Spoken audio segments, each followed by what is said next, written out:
ndasubiza uko mbyumva. Nashaka kubanza kwanza kuri comment za Macron nta burenganzira afite wo kuvuga biriya bintu avuga, kubera ko nta muntu utazi icyo Ubufaransa bwakoze from many years. Ariko noneho cyane muri 94 hari genocide y'abatutsi mu Rwanda.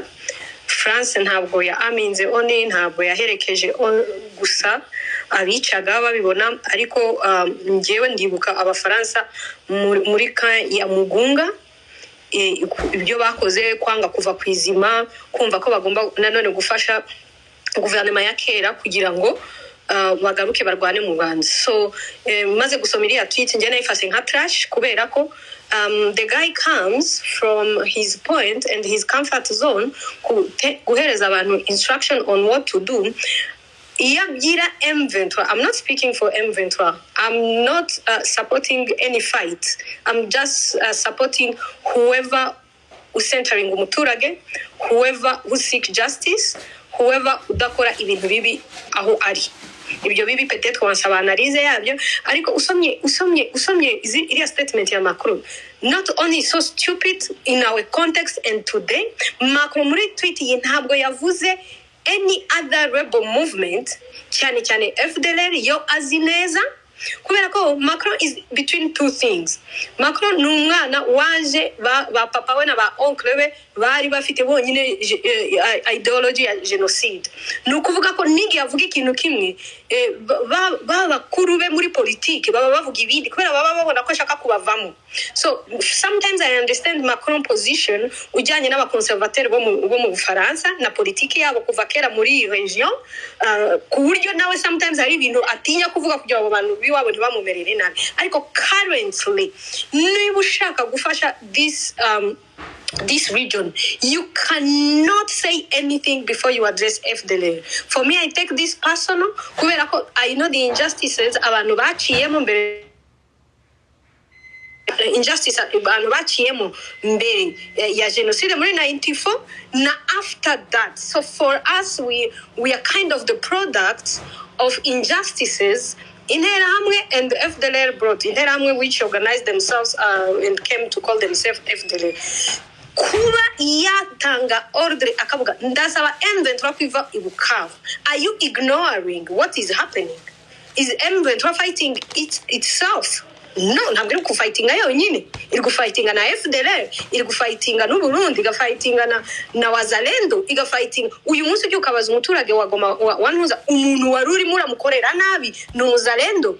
Young girls as 5 as 7 bavaga ku ishuri ari Igoma surtout. Ntabwo mvuga hano mu makote ari privilege hano Igoma munsi mu mugi wherever genda urebiriya habaga ziriya IDPs camp. Umwana w'imyaka 7 yafatagwa nande Monique irimira Monisco irimira irabibona. Bari aba South African baje gufasha bari bahari babibona. So for me, you cannot bring any nonsense political speech wavuga yari yose ngo amatwi yanjye akumve utaddressinze ikibazo cya FDLR, because those are the main people driving this. Waza ukavuga minere, who is managing mineral zone zahari ya kuva kera imyaka yose iba imyaka 30. Ninde utabizi ba Macron ko bafite inganda zabo ziri aho ngaho? Abafaransa bafite inganda, South Africa bafite inganda, ibi bihugu byose bya Africa bafite inganda muri mineral places, abanyamerika, aba Chinese. By the way, hari n'abantu hari Godfather, I think you know what I'm speaking about. Bafite ahantu bavana za minere, indege zabo zikaza aho ngaho, n'abasirikare na guverinoma muri Congo nta nubwo yahagera. So you cannot bring no ikiraza kungeza kuri sanction. When people are talking about sanction, this is stupid. Sanction is the language and the tool our colonial used to dictate us what we have to do. And the only thing c'est regrettable kubona nka leta ya Congo aho kugira ngo imaking sure kuri gusubiza ibibazo byayo ko irimo irarwana nabigomba kurwana nabo bakirirwa biruka ngo take sanction. That is a tool of a colonial, and no African country can go and say take a sanction. It's even stupid. How can a whole government go and ask umwana uri gusaba papa we bombo ngo ndufatire bari abantu sanction? I think for me to sum up this thing, saying this is a personal war for me, specifically. I believe freedom is never given like omelette on a plate. Freedom is fought for, especially when is life in danger. Ntabwo twabyuka ijoro, twarara ijoro, tukabyuka mu gitondo, tubyuka bakohereza foto y'umuntu bishe bakasakase uzi, nuko abantu bazanga batangire gusekaseka. Nta mishinyiko iri ahangaha kandi to say the truth, there is no freedom which will be brought by anyone. Ubungubu ni each community, buri muntu ni ntambara ye. Abe banasema à chacun son combat. Buri muntu ni ntambara ye. Ubungubu ni everyone, you fight for your survival, nothing else. It has been decades. Some of us were born in conflict. We are getting old in conflict. Are we going to leave our children in this type of no. Ubungubu ni nukurwana kugira ngo ubeho nta nubwo ari ukurwana ngo kugira ngo ejo ngo mu myaka no, at least for you to wake up the next morning, you have now to make sure that you fight for your life. Muzi neza ko bene wacu bamaze imyaka mu nkambi, ibi bintu those stupid narratives ziza zivuga ibi nibi, so niyo mpamvu kuri umwana wa Museveni actually abantu baratinze. I don't know how people are comfortable in their own countries in this Africa aho babona abantu bapfa buri munsi. For some people this is a news. For some people this is a news, ukayireba kuri Al Jazeera, ukayireba he, but for others it's not about news. It's something you saw, something you are still seeing, it's something you lived. So I feel it's so dishonest for any African country, by the way, to not enter in this conflict. All of them, they have to enter and come. Ariko nibashaka kugira effect nuko baza bakaganira n'abaturage bakumva kubera iki. Already African presidents are comfortable some of them advising Tshisekedi, no, you should not negotiate with M23. Me, I don't care about their negotiation. What I care about is whoever who is coming to make sure that no citizen, no muturage arapfuye. So waliwe waisuza, me am aligned with that person on one condition, ko umuturage aticwa. Kamem, we cannot be in 2025 tureba ariyo mafoto y'abantu murebe abahema bureba ukuntu bari kwica abantu just because of how they look alike. This is really massaging our colonial, is really massaging whoever Murundi. Njewe nakurikiye speech yuri ya mugabo w'Uburundi. I'm so sorry, I don't want even to bring his name. He want to perpetuate this thing, and people should not sleep. People are dying. Ntabwo ari ukuba tuza kuma space tugatwitinga just because we have a pleasure yo gushaka ku explaining ibintu. It's about fighting and fighting for survival. It's about fighting for freedom. People who want to be bystander now kubwiriki ba uryo umenya ariko nuba bystander byanze bikunze in few years to come you are the next victim. Ntabwo waba bystander when people are dying, when people are being cut by machete, when people are being eaten. You become bystander kandi ugatekereza ko ibyo bintu ari naho bizakugeza. Oh yeah, you are bystander, you will be a victim in one way or another. So for me, I will never choose this being a bystander. I'm in this hole for two reasons. Because personally I'm a victim, but personally I believe that my freedom ntabwo ari igomba kungeza aho ngomba kugeza. I believe in communal, I believe in collective freedom, because all of us, no matter where you are coming from, ntabwo ugomba kujya mutazi ko ejo uzabyuka. Ikindi Godfather, why abaturage ibukavu barimo baravuga ngwino ureba ahantu abantu bihishe, ni kubera ko abaturage bo muri est finally they have realized that they don't have a government. It's a bit stupid to not believe that after almost 3 decades someone is in Kinshasa dancing, traveling per week, just finishing taxpayer money. Atanazi nukuntu murimo mura. Iyavuga hariya ngo me I will fight. Umuturage wo muri Est amaze kumubwira man, you cannot just fight like that. Umwumvishije societe civile yibukavu yaraba oninze hakiri kukubwira iki ko umuturage amaze tout simplement kubona constitution de facteur. Hari abandi bana numvishije hari umuntu twaganiraga nawe arimo arakotinga ibyo uriya musirikare yababwiye hariya, ababwira ko bakuru banyu barahunze basigiye abana. Bazalendo ni bande? Ni abana bagenda bagafata batoya bakabashira imbere. Ibyo ngibyo biraza kubabwira iyo bavuga ngo abantu bapfuye igoma. You people, you are on the news, but some of us have know exactly what is happening there. Niwo fata abana ukabashira muri twese tuzi ukuntu wazalendo yavutse, ukuntu yatangiye. Baravuze abantu bose patriotisme mugende hariya. Abantu babashize ku rugamba ntabwo baba traininze neza.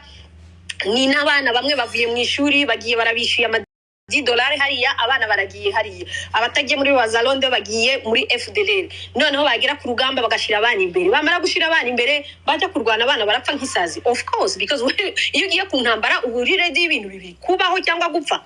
So bariya abana bapfuye, urebye iyo 3000 barimo baravuga irimo mo Wazalendo, aba FDLR n'abandi bantu bari aliye kuri bo barwanaga. Ikindi harimo abaturage bari victime. Mwibuke ko Wazalendo na ziriya nterahamwe zarafataga zikagenda mu mazu batekereza y'ubucuruzi, bakabomora bakubita amasasi, bakora iki, abantu bagapfa. So now look at the international community dishonesty. No one is coming to bring the people who were bishaga, abantu batwikaga, abantu baryaga. Uyu munsi nawe ikibazo ngo no M23 imirafata ngo hari abantu bapfuye. Of course abantu barapfuye, but people have been dying for 3 decades. Ikindi kintu kiri very numva no kubera iki abantu bari disturbed kuba Goma yafashwe, kuba Bukavu yafashwe, kuba abantu bapfa muri Bukavu na Goma, ntibatekereza abantu bari mu giturage bamaze imyaka 30 igiye kuba 30 bapfa. Intera hamwe mwibuka ukuntu zagendaga mu mavilazi iwacu bakica abantu bakabatwika, nta nubwo ari abarwandofone by the way, cyangwa abatutsi babaga victime y'izo looting. No, it was everyone. Bahura n'imodoka mu nzira bakazitwika bagakora ibiki. Ibi bintu byose bimaze imyaka ingahe biba kubera ko ibibuga by'indege byafashwe. Some of their benefits, they are no longer benefiting from their benefit. Ibyo bibuga by'indege nibyo byabaga biri butware n'izo minerals zabo from all over the world, aho zirimo zinagenda. Niyo mpamvu ikibazo cyabo ni iki, ni intimidation. Mufungura ikibuga cy'indege ngo for humanitarian. Oh, I'm sorry. Ntabwo ndashaka ari ibintu ndashakaga kuvuga hanga, but this goes directly into some people's brain like me. You cannot tell people open airport for humanitarian reason when humanitarian people actually left Goma before the war. Ntabwo twese twabonye UN, all international NGOs bizavuye hariya, and today now you are saying people should open airport for humanitarian reason. You are not thinking about what is the reason of this war, what is the cause of this war, how can we finish it, how can we be fair. So kurinje Macron na bene wabo bose, I don't mean to be racist, but now nshaka kumva president w'umuzungu uza utanga instructions. If there are African president who want to be babysitted, bakomeze bagenda. But as a citizen, we know where we are coming from. This is a survival war and we are not stopping. Buri bantu ubungubu nuko iproteja. Icyo tubonye nuko international community does not exist, and I think Rwanda and you guys, you know better than me. In 94 I wasn't in this country. Ninde international community wari uhari? Nikiye gihugu cyaje kiravuga I will die here ariko making a sure ko genocide ihagaze ntawe. For us, we have been into genocide for almost 3 decades, and we are not going to see it happening now. No kuvuga M23 kuva hariya ibyo byo ntawe leaving that place.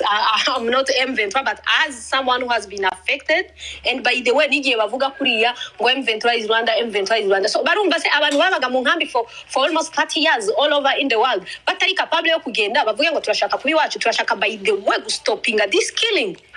Abantu benshi barimo baratekereza ko killing yatangiye ubungu kubera ko you are seeing it on social media. No, we have been warning people for how many decades. So, Godfather, for me, it's nonsense what Macron can say and any other president. Na ibintu byo kuvuga ngo AIDS barayikatinga. My idea, people can survive ariko uziko bene wanyu batari gupfa. That's it. Na umuhungu wa Museveni avuga kuri ahubwo yaratinze, whoever who has ngira ngo na Abeya bivuze umuntu wari wese ufite imbaraga ntagomba kwicara karyama abona hari abantu barimo barapfa no matter what. Ngewe uyu muntu w'umuhema apfa kubera ukuntu ameze, kubera ukuntu hasa, I feel I'm targeted directly. Hukuntu president yabivuze, really this is denying some of our it's like denying us even living, us who are alive. Nimba ugomba kubaho muri privileges zawe ukumva ko yeah, I'm sleeping, I can take the next flight to Europe, I can send my kid to Harvard, you feel that you are privileged, you are going to keep your privilege like that. But are you alone in your family? We are Africans. Twese tuziko uburinwa mu mugi warize ufite so many people who didn't even go to school. That is part of our history. It's part of our history. I may be here privileged talking, but how many in my family, if I can go back there here, just a generation imwe bagize ayo mahirwe yo kwiga, amahirwe yo kuba bajya aho bashaka. So if people are going to be happy with their privilege kurya umugati na margarine, no, we are not into that. For me, liberation is collective until all my community can walk freely, can feel safe. I'm not safe. And I would encourage President Uwariwe, and I'm really thanking President Kagame because he has taken bold decisions to not be bystander on what is happening. If it's fighting, we are going to fight, but we are going to survive all or fight and die all.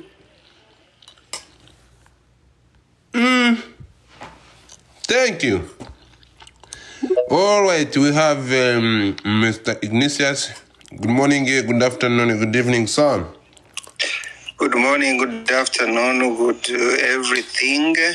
Thank you so much, Godfather, for doing this space. Sylvie, urakoze cyane, marangamutima yawe yose ndemeranya nayo, afite ishingiro, analyse ukoze, aho ngo ntabwo uri umunyapolitike, ariko birangiye nyine ukoze n'ubusesenguzi bwiza, utanze background yose, urasobanuye. So n'ubundi kuba umunyapolitike ntabwo ari kugenda umuntu avuga ko ari we cyangwa se uri mu myanya ya politike. It's just to understand politics. Politics rero, management of issues is affecting a society. So thank you so much. Now, I want to comment quickly ku bintu nka bitatu byo Godfather wavuze. Mere kuri iriya tweet ya Macron. Jewe iriya tweet ya Macron rwose nta n'iki ntwaye, nta n'iki mbwiye. Kubivuga se bitwaye iki se? Bitwaye iki nabivuge? Ubundi se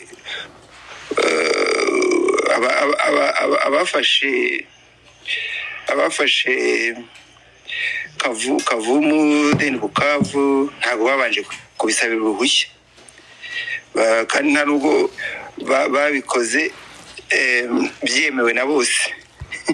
So rero no kuvuga ngo nimuvemo, jewe ntacyo bimbwiye. Ni nkuko naba na supportinze Raila Odinga kuri uriya mwanya yatakaje, yatsinzweho ejo hanyuma agatsindwa, na musapotize none yatsinzwe. Life goes on. So na tweet ya Macron rero yabivuze kuri and life goes on. Uravuze ngo tweet ya Macron imeze nk'amatora ya Raila Odinga. I mean, like ni nkuko ndavuze ni nkuko naba nari nshyigikiye Raila Odinga hanyuma bikarangira atsinzwe, ubuzima burakomeza. Na tweet ya Macron nayo imeze kuriya, ariko bikarangira abafashe Bukavu bigumiyemo, bakanakomeza na Uvira. Na uzi numva ukomeza tumenyere n'ibya Uvira uko bimeze. Life goes on. But one thing I would like also to mention kuri ibyo, ese buri uragira ngo okay, abayibereye muri politike rero nkuko Sylvia bisobanuraga, influence bakomeza gutakaza, ariko buri abarimo na politike y'iwabo,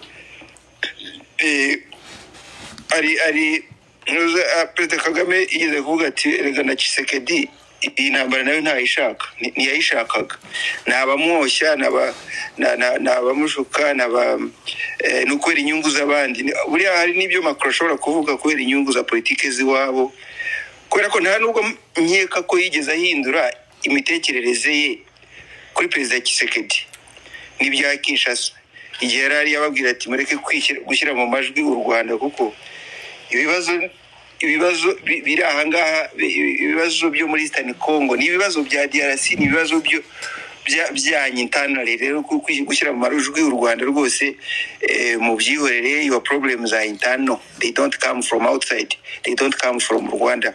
So ntabwo nkeka ko Macron yigeze ahindura iyo mitekerereze.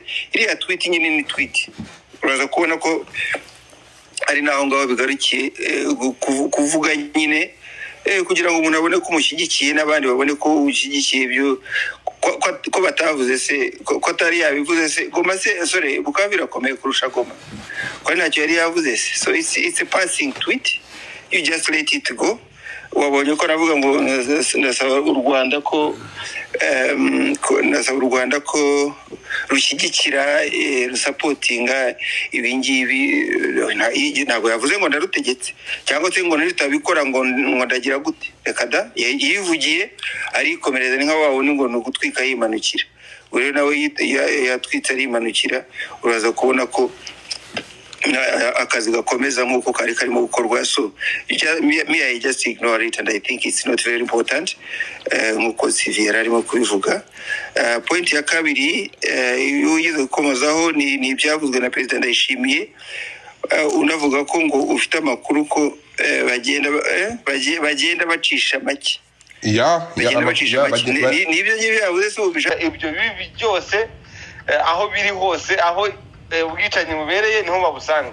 Ni ukuvuga ngo gukora axe kuri M23, axe Ituri kuzamuka Kisangani, hari igihe bitabashobokera, noneho Ubugande bugafata n'ubundi busanzwe bufite iriya Suja operation, noneho bagashobora bagahindura mandate yabo bakajya guhashya kote, kuko bahiga ADF naru, ariko noneho bita bashakisha noneho Kodeko. Kodeko ni Congolese niba naita armed group, ariko ni nka troublemakers, uko armed group ukusobanurwa mu mategeko mpuzamahanga nka kuno kwa M23. So Kodeko rero bo nabicanyi, ahubwo ni abateroriste bari aho ngaho badafite ikindi kintu bagamije, bagizwe n'abarendu bica bahema. So nabo kubahashya n'ubari acte kabisa bari nziza irimo n'ubutware bw'Ubugande. Kutavuga Abagande rero ndio wahoze bibaza kare, kutabavuga suko bayobe ko Bagande bashobora kuba bahari, ariko influence y'u Rwanda muri Congo ni nini cyane, wenda sinzi ko nabisobanura. Ni nk'ukuntu wabona igihugu kinini nka Congo ariko bakaba hari igihugu gito nk'u Rwanda, ariko u Rwanda rukaba ari rwonyine rwatabara Congo. Ni ukuvuga ngo influence ituruka i Kigali ikanga abakongomani cyane. Niyo mpamvu ubona bavuga ati Rwanda kuko bazi yuko impinduka zaba kuri Congo zose zigomba guturuka mu Rwanda, kandi abakongomani b'abanyabwenge bashaka bafata u Rwanda sinzi nka parrainage yatuma bagera imbere, babagira inama cyangwa se bakabana nabo amahoro, kuko bakomeje gushyigikira FDLR ntabwo byabagwa neza. Ndumva nabangarukiye aho ngaho. Tweet irimo guhubuka kwinshi cyane idafite amakuru na makeya ya Perezida w'Ubufaransa nyuma y'ikiganiro yagiranye na Perezida wa Congo, wayibonye ute, wayakiye ute? Urabona Ubufaransa bwatakaje influence bagiraga kuri Afurika kuva aho utwanuza Ibeka yari Ibrahim Keita wari perezida wa Mali, yahirikwa hagajyaho uriho ubungubu, agakurikiraho Burkina Faso, agakurikiraho Chad n'ibindi bihugu byose. Noneho nk'amafaranga bakuraga mu byo bihugu uko ari bitatu byonyine yatumaga Ubufaransa bushobora kujya ku mwanya n'ubundi bwagira ijambo muri Afurika ndetse n'i Burayi, ariko batakaje ijambo muri Afrika Australia yose nako Occidental y'Iburengerazuba. Noneho bashaka kugira ngo bagaruke muri Central Africa, bahereye kuri Congo. U Rwanda rwo bilateral cooperation bagirana n'Ubufaransa itandukanye kure na kure n'ibyo bagirana n'ibindi bihugu bya Afurika, ariko ni umurage wa De Gaulle, wa Charles de Gaulle bashaka gukomezanya wo kuba netre, wo kutaba mu kwaha kwa Amerika, kugira intuza kuba abamambre ba biriya ba permanence ya droit de veto n'iki. Ariko mu by'ukuri Ubufaransa niko Kiev ntacyo bavuga, nta n'icyo batwaye, nta n'uwo bakanga, nta influence bagifite pe. Ariko barimo baragerageza ngo barebe yuko muri conflit international zose zihari abafaransa bagiremo ijambo, nko muri Ukraine, muri Afrika hose. Ariko mu by'ukuri ababizi neza nuko ntacyo bavuze, nta n'icyo batanga k'umusanzu bibera muri Congo. Kimwe n'Ububirigi nabwo nta nubwo bwakanga igihugu cya Afrika icyo cyose. So nukuvuga ngo abantu bakakanze abanyafurika ni Abarusiya, ni Abashinwa, yego na Amerika, ariko igihugu cy'Iburayi cyo rwose wapi. Gisekedi ati Kabila niwe uri inyuma ya M23 niwe yisapotinga. Ibyo bintu byo babivuga iki? Gisekedi nukuvuga ngo hari akoro yagize ajya ku president. Yego. Yagaragaraga yuko mu by'ukuri ashyizweho na Kabila. Yego, ibyo bintu birazwi. Sibizwi? Ni clear, birazwi. Ariko nyuma baza kumugambanira. Kabila muri deal bari bagiranye yagombaga kugira majorité parlementaire. Arabica muri presidence arabamara PPRD. Noneho bakora ibyo union sacrée, bashaka kugira ngo noneho muri parlement no muri sena byose abari we ugira ijambo. Ahera kuri kamere aramufunga, afata abantu bose n'ibintu byose, ashaka kuba umudictateur. Ariko umudictateur uhubuka, uriya umudictateur agomba kugira ibintu byibuze bimuranga. Icyo bita dictature abazungu ni igitsure, urumva? Kandi igitsure, uwigira igitsure aba agomba kuba ari homme parfait, homme fort, umuntu ufite imbaraga, umunyakuri, ukunda abaturage, kandi ukora ibintu agashyira ijambo rye mu bikorwa. Uwo nguwo niwe ukanga umugeneral, ukanga umuntu wari wese, kuko aragenda muri droiture. Uriya ntabwo wapfa guhubukira abantu uri umunyamafuti ngo babure kugaruka. So nicyo Kisekedi yakoze. Benambira yahemukiye Kabila, kandi Kabila ni umuntu uri silencieux utavuga. Ubwo rero ntaho ari gusamba ava ku Rwanda noneho ajya mu bakongomani be b'imbere. Nukuvuga ngo gushinja Kabila ibintu nukuva kuri Kagame, nukuva ku Rwanda. Naho ngaho ibintu biri kugana, uko bazakugera Kinshasa bananga byaravuye ku Rwanda. Noneho ikibazo ari nanga, ikibazo ari Ambongo Cardinal, ikibazo swat ari Belgique, kuko abazungu nabo bakunda ahantu hari kwisha imbaraga. Mu minsi y'imbere bazaho bavuyeho, turaze tubone amaturnire y'ama discours, tubone bari noneho bari gushinja abakongomani bene wabo. Yes. Sylvie urahari? Wabonetse? Nsanga urahari? Wumvishe uko turi gutwara ibintu. Aha. Ndashaka kubaza kuri ibi bintu ndashaka kubaza kuri institute za ntuza za Kainerugaba mu kujya kwevakiwa ku bantu muri Ituri. Kwinda kubaza kuri iri tangazo rya unanini rya iyi speech ya Chiwewe avuga ko Chiromba avuga ko M23 iri gufashwa na Kabila. Twagiye. Njyewe ntabwo ngomba kumbaza ibibazo nka Abe, a political analyst. I'm not a politician. Kongo iki? Hagira umuntu usubiriza iki kintu. Nimumfashe. Hagira umuntu unsomera iyi tweet. Ndayishimira ngo ngizo kuri. Ibi ni iki? Inyuma y'ibiganiro nagiranye n'ibihugu bigenzi by'u Rwanda, abari biteze gukamisha igitero no guteza igitero ku Burundi, abari biteze gukamisha igitero cy'u Rwanda ku Burundi nibasubize amero mwisaho. Ariko abarundi b'umutima mwame mugavye muze kunsobanurira ijambo kuko ntawuzi umunsi w'igisuma. Ntago mbashije kubisobanukirwa ibingibi. Ahangaha ikirundi gitandukanye n'ikinyarwanda. Ikintu mbashijemo kumva nuko ngo bari biteze iki nurese inshuti z'u Rwanda ariko ngo bari gitangaza.